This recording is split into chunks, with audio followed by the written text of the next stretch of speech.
Hello everyone, and welcome to the video tour of my professional e-portfolio. I will say that this was something new that I've never done before in publishing any sort of a website, so this was a fun learning experience for me. So to the left is your navigation bar. Here I left the link for the ISTE standards, the ISTE standards, just so it's convenient for me to get to later, as these are very important for us to use. Under candidate info, you can find my introductory video. There's pictures of my kiddos there. The information here just tells you a little bit about me, about my career as an elementary school teacher, where I went to school, those types of things. You can also find the exploration stage, about the challenges that I've faced throughout this program, my professional goals and my personal goals. Mostly my professional goals are wanting to take what I've learned in the technology program and implement that in working with kids with autism. You can click on the technology leadership philosophy, and then you'll be able to open up those to read through those philosophies. You'll see that I talk about how technology has become very important in the classroom. It's become a staple in our day-to-day lives. I do feel like that we expect students to know and understand how to use technology at such a young age. One thing I am learning is that they're really good at using smartphones and tablets, but understanding how to use a laptop or a computer is more difficult for them.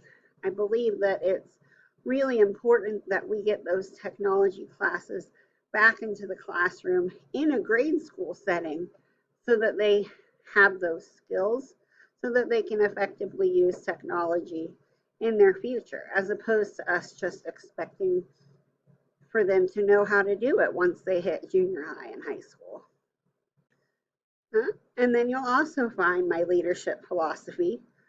I like to think of myself as somewhat of a leader in my district. I've been here, this will be my 10th year teaching, so I know that I have some colleagues that come to me for help. I'm hoping that I can step up in this role, as I'm hoping to implement more technology in the classroom and looking for ways to better our technological plan throughout the district. So I'm hoping that I can step into more of a leadership role. On the left, you'll find my resume. You'll see that all of my education has been done here in the state of Kansas, which is also where I teach, where I grew up, all of that great stuff. I've been at the same school since 2012. I don't have any intentions of leaving. This is where my son has gone to school since kindergarten. He'll be in 8th grade, and for me, it's really important for him to finish here. Under activity evidence, you'll find all of the hard work that I put into play this semester. The professional development plan I did was based on the fact that I would like to see Google implemented as the LMS in our district. Right now, what we have is not something that many faculty or students enjoy, but there's a little bit of fight against why not use Google type of thing.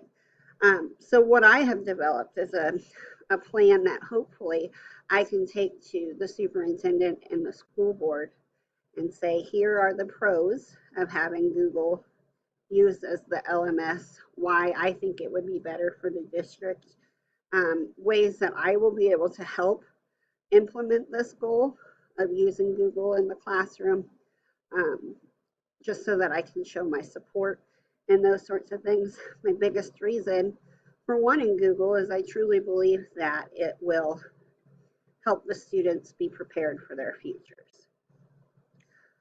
So you'll find that there. All of my videos that I did were something that I can hopefully use if we're able to get Google in the Classroom passed. I wanted to create some videos so that other teachers or students are able to go back and quickly run through a short video of how to log in, how to find Google Drive, how to open a new document, those sorts of things. I know that that seems very minor. However, I do teach grade school kids, and walking through those minor things step by step over and over again is really important for them to understand how to do it. Once they understand it, then it kind of clicks and they're able to maneuver around the site a little bit more on their own. But it's just important for the kids to have that.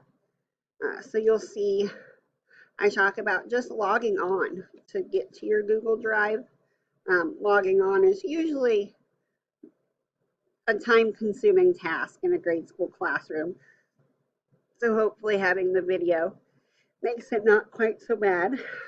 Then I talk about how to just use Google Drive, how to open a document, what types of documents can be saved. Excuse me. How do you rename a document? How do you go back and find it once you've worked with it or want to finish doing more?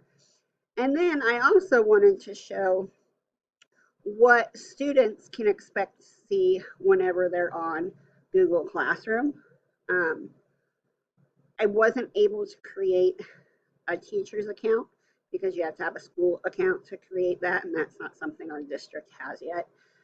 But I did just want to make sure that everybody can see what the students will be seeing, because it's really important for teachers to understand what things are going to look like for their students.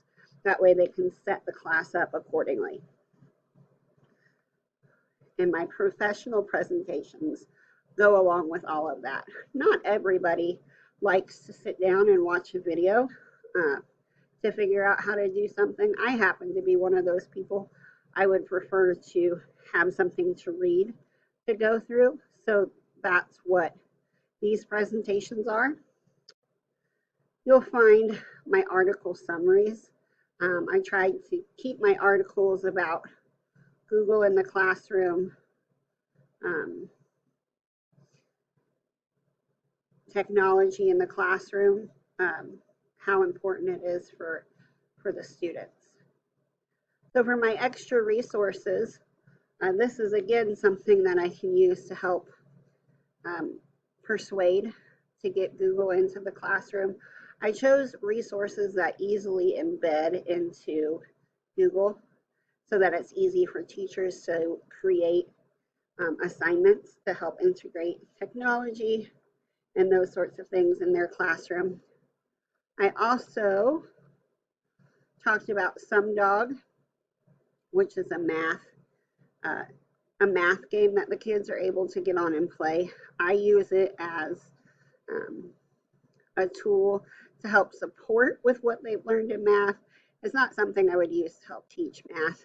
And then typing.com is something I use often in my classroom to make sure the kids are actually learning how to type correctly, because it's amazing how many kids don't know how to type correctly anymore.